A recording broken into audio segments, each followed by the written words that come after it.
Hello and welcome to our daily sketching routine. It is Sunday,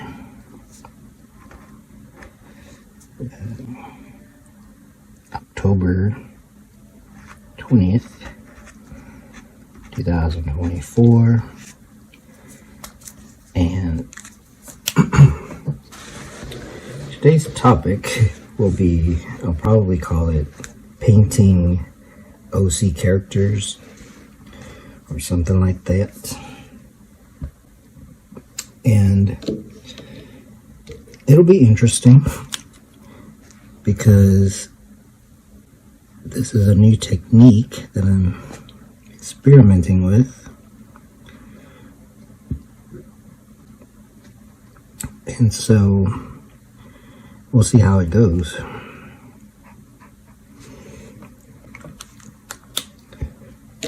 So I'll post a link in the description to one of the videos I did where I worked on these heads, character heads, and I've done a few videos of them, and so maybe a little background is in order. So yeah, originally the video, so you can see the date here, these dates that I worked on it. So I mentioned in yesterday's video that whenever I work on a page or come back to it, I always put a date. And here it says 7/30/24, so some of these I may not have recorded. Like yesterday I didn't record, or last night. And put this right here. And so yeah, like I said, I'll post at least one link. I mean, I did maybe 2 or 3 different videos. But originally, the reason they have all the the construction lines is because I had started with a video about how to draw 3/4 faces and profiles and stuff. And so I wasn't really thinking I was going to turn it into an illustration or a painting. And then in another video, I added the features, and it started to go towards OCs, which I need anyway. Like, I need to create pictures of, and like I have some OCs that are the main characters that I'm still working out the way they look, and so it's just a lot of work, basically. And I also mentioned in another video, or maybe several times, that you really shouldn't play it safe in your sketchbook. I mean, sometimes you should, but then, like with this one, I didn't. So I'll go over the materials I used and like how I this is the most finished, and she's basically the main character. I'm not going to go too much into the story or even talk about like the names and stuff because it's just not ready to be talked about in that kind of way. But maybe the pictures and stuff are okay. So yeah, this will be kind of informal. I'm not going to start a timer or anything because it'll be a lot of talking, but also some demo of kind of how I got this. It ended up being like a mixed media kind of painting.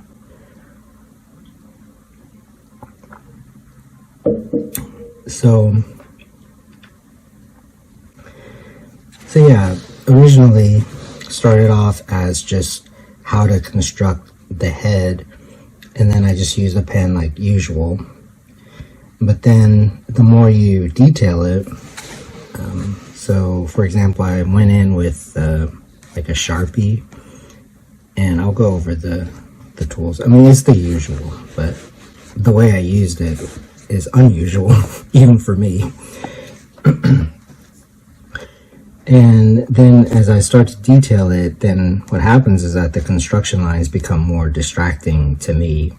But like, I could have left that, but then what happens is that the more finished this looks, the more unfinished the other. And I've talked about that too. There's different stages. So you could leave it like this, and I mean, it's still a sketchbook page, so it's okay. But yeah, I mean, there's just some thoughts that come to me. Like, one is when you're designing a character, or when I am, a lot of it just goes back to that triad that I've talked about, where part of it is it's a made-up character, and then so that's your imagination, and then part of it is the way you draw it, and then part of it is the style that you use, and they all go together, at least in my theory. So with that said, let's do some sketching. So the materials, so yeah, I had already drawn with the usual pen.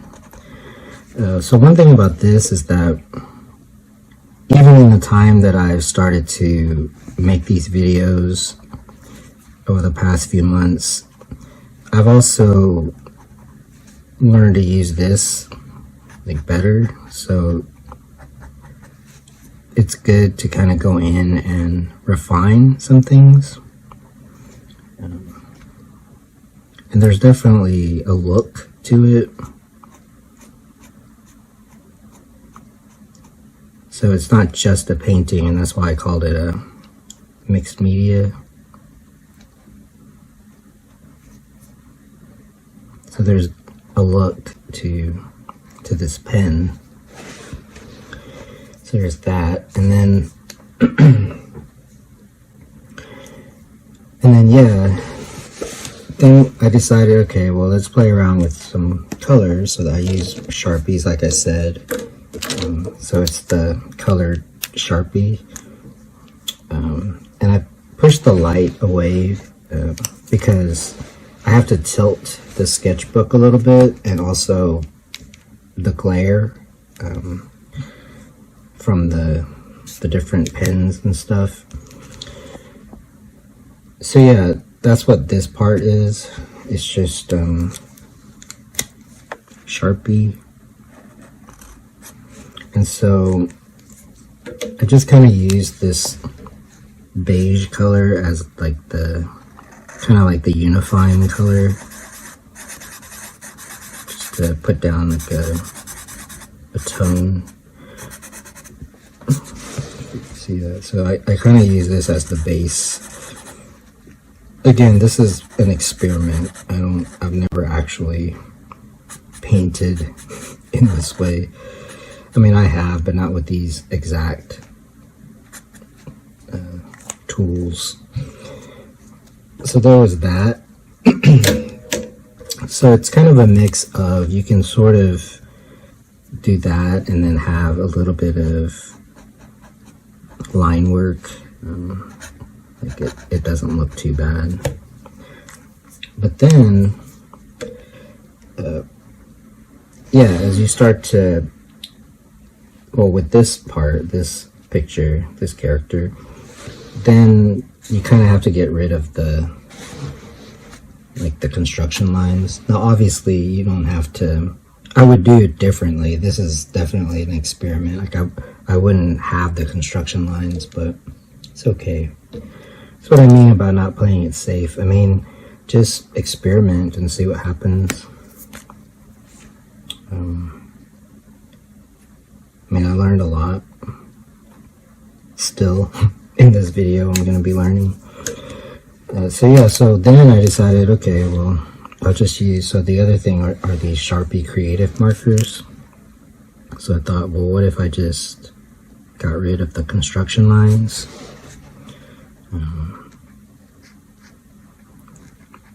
And so then that kind of led to other stuff.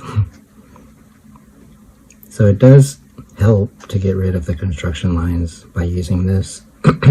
But then of course it changed the nature of the sketch, because now I've painted it. It's not just pen and marker. And if I had just kind of left it like that, it would have been kind of okay. That's like another way to do it.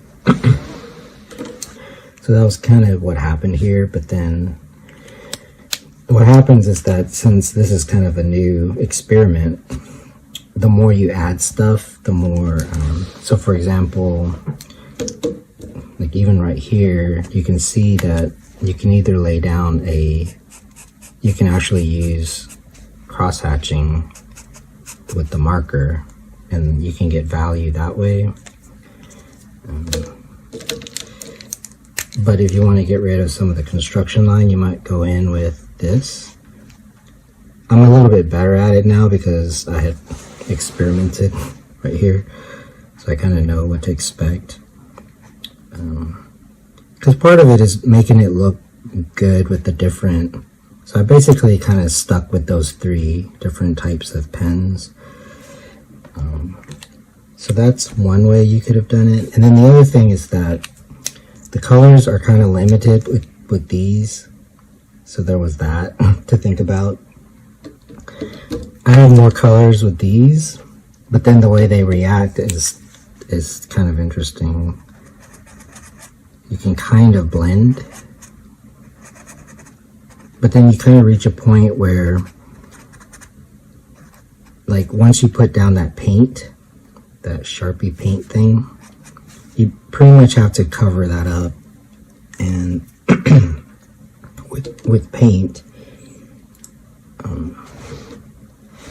so for example, like if I go in with the white here, I can cover that up, but obviously a Sharpie won't be able to cover that, the darker color.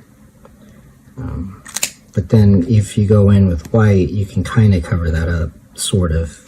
You can kind of see what I'm talking about. Like, yeah, I mean, you could put a darker Sharpie color. It's just all an experiment. So I'll play around with this. This kind of has some interesting ideas. So yeah, like, I like it. I mean, I was actually going to record this part, but I had to experiment so much that I couldn't. It took an hour to even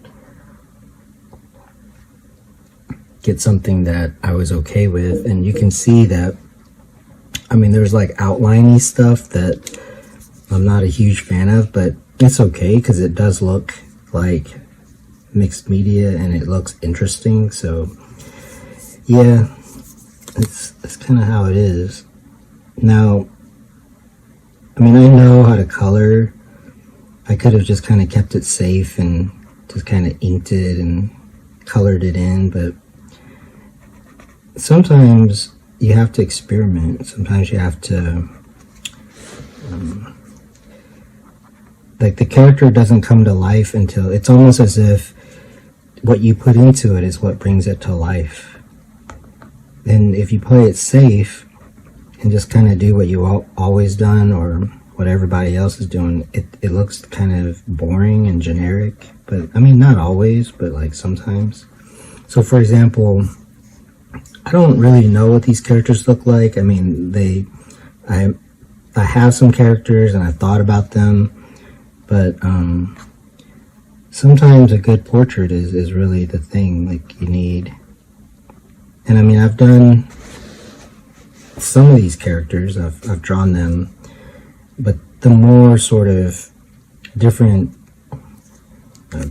drawings that you do, like the more they come to life.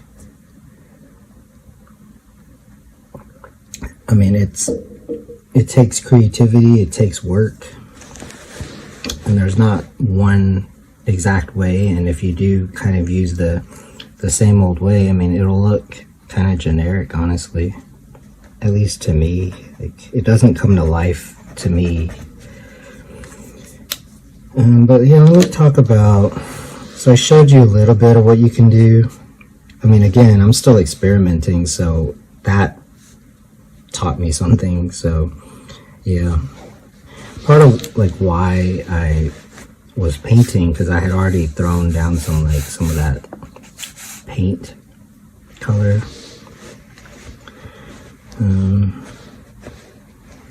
As far as like the colors, like there's no brown of these. There's brown in like the Sharpie, so I could darken it this way without using like a black pen, kind of get this kind of look. Now to me this is like safe, meaning, I mean, I'm basically just drawing but with color. And also if I know what to expect, I mean, it would be kind of safe. But even with this, I'm not exactly sure. So what happens is that I might be doing this and then it changes the face too much.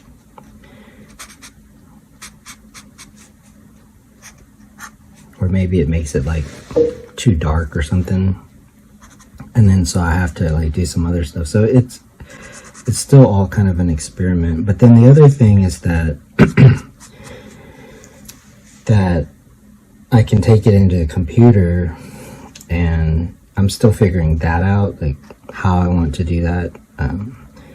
I like the fact that it's traditional or analog, and then if I take it into the computer, I want to keep a lot of that, because I just feel like nowadays that's like slick digital AI kind of thing already took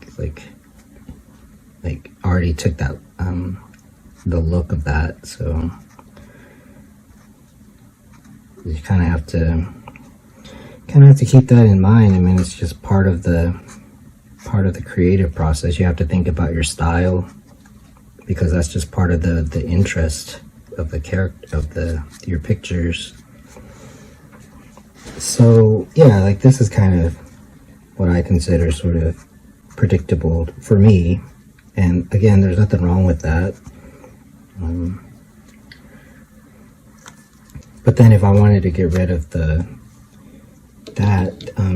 other color that works surprisingly well is the gray. There's like a gray that works pretty good.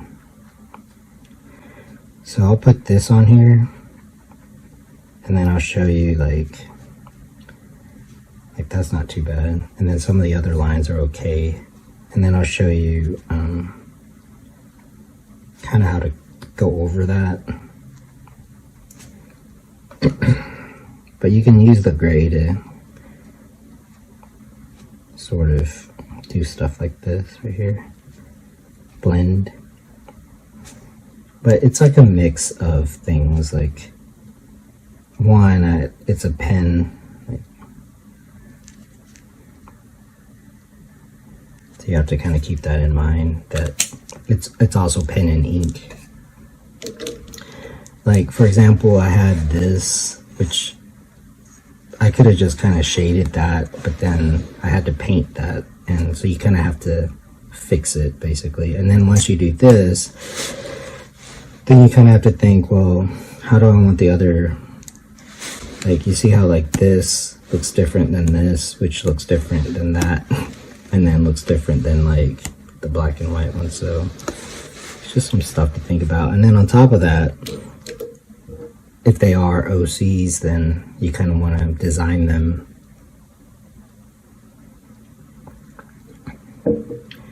So these were drawn from, again, I'll link a video, but they were just drawn and then just by construction, I made them up, and then I just kind of browsed and sort of added some features.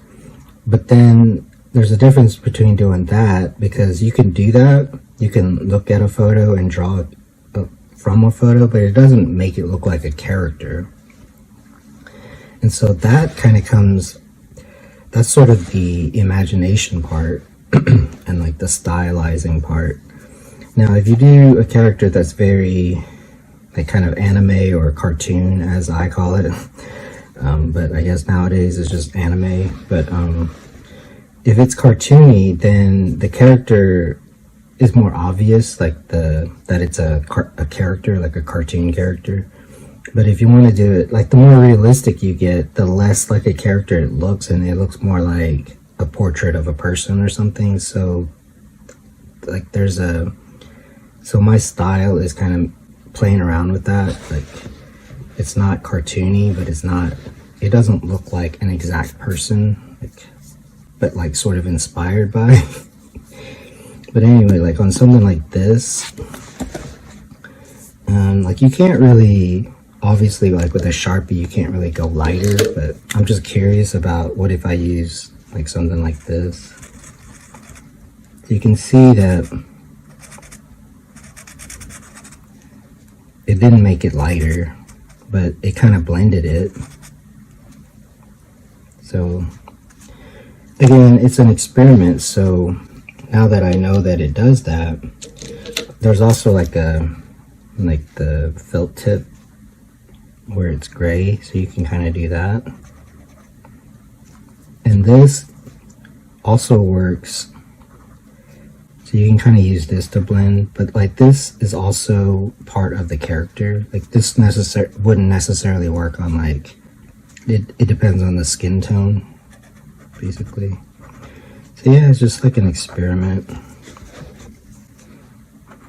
And because it's not digital, I mean, you can't undo, so.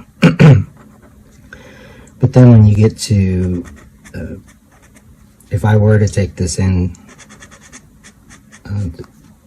a paint program, I mean, it would be a lot easier, but I would probably just touch it up.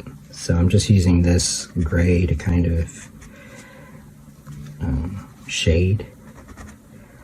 And it's like I have characters in mind, so I'm calling these my OCs because one, I'm making up like the way they look right now, and plus I need some for the story, and because that's just like what this is. But part of it is also just letting the character kind of evolve like on its own, kind of like writing basically, where just by writing the character and having them do things and speak, like they dictate like who they are and like what they're gonna do. At least if they're good characters, that's what's gonna happen. So yeah, I'm not gonna, this is basically what I wanted to share with you. I mean, the main thing is to do our daily sketch routine, but I'm just gonna like color, like there's basically, if I'm using this, it's pretty predictable, like I kind of know what to expect. But then part of it is designing the character, part of it is figuring out sort of like play around with like different skin tones. And since I am using traditional tools or markers and paint, if I mess up, then I'm gonna have to figure out, okay, well, how do I fix that? So like with this, I can use different colors. But if you want to do something kind of like this, you don't have to use these exact tools. But I would, for example, just kind of figure out what you can do with like this, because it's like transparent, so you can just kind of outline things, kind of like this, and just see what effect you have. And if you don't have to paint over it, then you can just leave it. Not all of it has to be like painterly. I mean, some of this is because I wanted this look, but then also I was just fixing mistakes and I had to keep going with it. And also I was designing the character, which I'm not even convinced that this is the way they should look. It's just that it helps. I mean, it's part of it. Like I said, like the character can also dictate like how they want to look, at least in my mind. So anyway, I think that's pretty good. Hopefully that was helpful. And so yeah, thanks for joining me today, and thanks for supporting the channel, and have a great Sunday. And until next time, keep on sketching.